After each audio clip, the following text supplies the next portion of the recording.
Anand L Rai, who has given us award-winning films like Tanu Weds Manu, Tanu Weds Manu Returns and Raanjhanaa, had a fabulous birthday bash last night.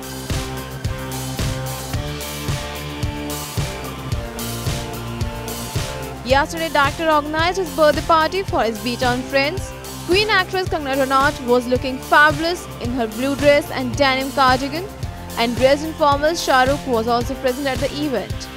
Along with them, Huma Qureshi, Dana Penty, Siddharth Malhotra, Abhay Deol, Vicky Kaushal, Bhushan Kumar, Ali Faisal, Manish Paul, Aditi Rao Hydari were also seen having a gala time.